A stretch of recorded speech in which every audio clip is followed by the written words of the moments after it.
Medina শরীফের একজন ভদ্র মহিলা আমার নবীর দরবারে আসলেন।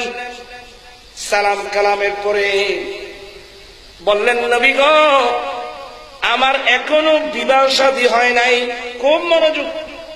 ইয়া রাসূলুল্লাহ, ইয়া হাবিবাল্লাহ, আমার এখনো বিবাহ শাদী হয় নাই, বিবাহের প্রস্তাব আসছে, কিন্তু ইয়া রাসূলুল্লাহ স্বামীর অধিকার কি আমি তো জানি না।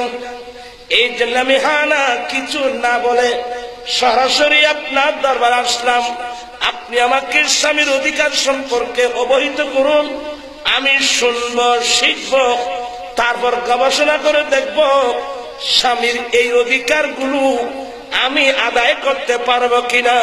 ইয়া রাসূলুল্লাহ, স্বামীর হক যদি আমি আদায় করতে পারি তাহলে আমি স্বামী গ্রহণ করব, আর যদি স্বামীর এই হকগুলো আদায় করতে না পারি আমি স্বামী গ্রহণ করব না।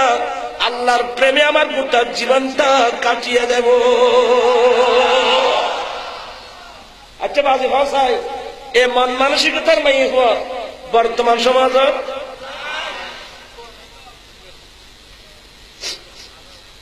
আয় ওই ওষুধ করার মাথা কষ্ট হতে পারি। এই সমাজত এলে মাইয়ে ভাষায় উঠে বাইর করা যায়। তারপর আমি আল্লাহর রাস্তে বলছি, মা বোনদেরকে সতর্ক করছি, মা বোন অত্যন্ত বিনয়ের সাথে বলছি, দশম হিজরিতে আরাফাতের মাঠে দাঁড়িয়ে বিশ্ববাসীর উদ্দেশ্যে আমার নবীজি খুতবা দিয়েছিলেন। সে খুতবার মধ্যে এই হাদিসটা পাবেন, ইয়া মাশারান নিসা, এই মহিলার দল, তোমাদের উপর তোমাদের স্বামীর কতগুলো অধিকার আছে। এক নম্বর অধিকার হলো তোমার স্বামী ঘরে নাই, তোমাদের রুজি রিজিকের সন্ধানে স্বামী ঘর থেকে বেরিয়ে গেছে। কেউ কর্ণফুলীতে মাছ শিকারে চলে গেল, কত স্বামী ছেলের সন্তানের আহার জোগাড় করতে গিয়ে জলসাজির মধ্যে মারা গেল, লাশ পর্যন্ত তালাশ করে পাই নাই। আয় হলে গিন বেতন গুজুরি গুজুরি খাদিবি। কত স্বামী স্ত্রীর ছেলে মেয়ের আহার জোগাড় করতে গিয়ে Dubai, Abu Dhabi, Muscat, Qatar, England, Europe, America, Africa, South Africa, কত বাংলাদেশের ছেলে আমার ভাইরা ইন্দোনেশিয়ার জঙ্গলে চলে গেল। ইন্দোনেশিয়া, মালয়েশিয়া, কোথায় ডেড বডি পর্যন্ত পাওয়া যায় নাই। আজকে কারণ তারা চায় না ছেলের সন্তানকে নিয়ে ঘরে থাকি। আজকে স্বামীরা ছেলের সন্তানের আহার জোগাড় করার জন্য ঘর থেকে বেরিয়ে গেল, চোখের পানি দুজারে পড়তেছে।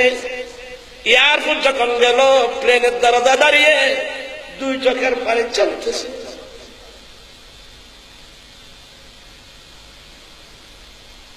আমার নবী বলেন, হে আমার উম্মতের মহিলারা, তোমাদের উপর তোমার স্বামীর এক নম্বর হক, তোমার স্বামী ঘরে নাই, তোমাদের রুজি রিজিকের সন্ধানে ঘর থেকে বেরিয়ে গেল।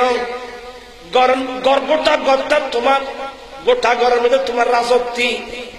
একজন স্ত্রী চাইলে নিজের স্বামীর ঘরকে বেহেশতের বাগান বানাতে পারবে, আবার একজন মহিলা চাইলে স্বামীর ঘরকে জাহান্নামের গাড়ায় পরিণত করতে পারবে।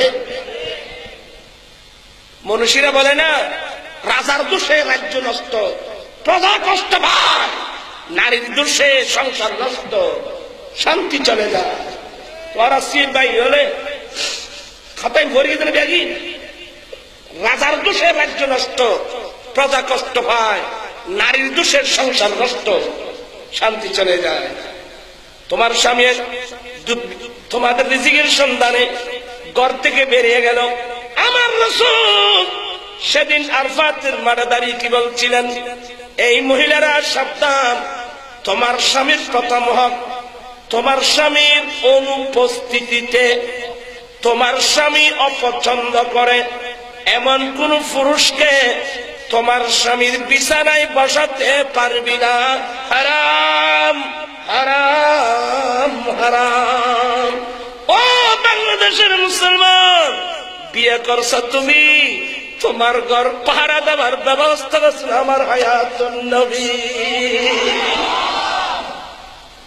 এই দরদির জায়গা বন্ধু রাখিও অন্তরে, এই দরদির জায়গা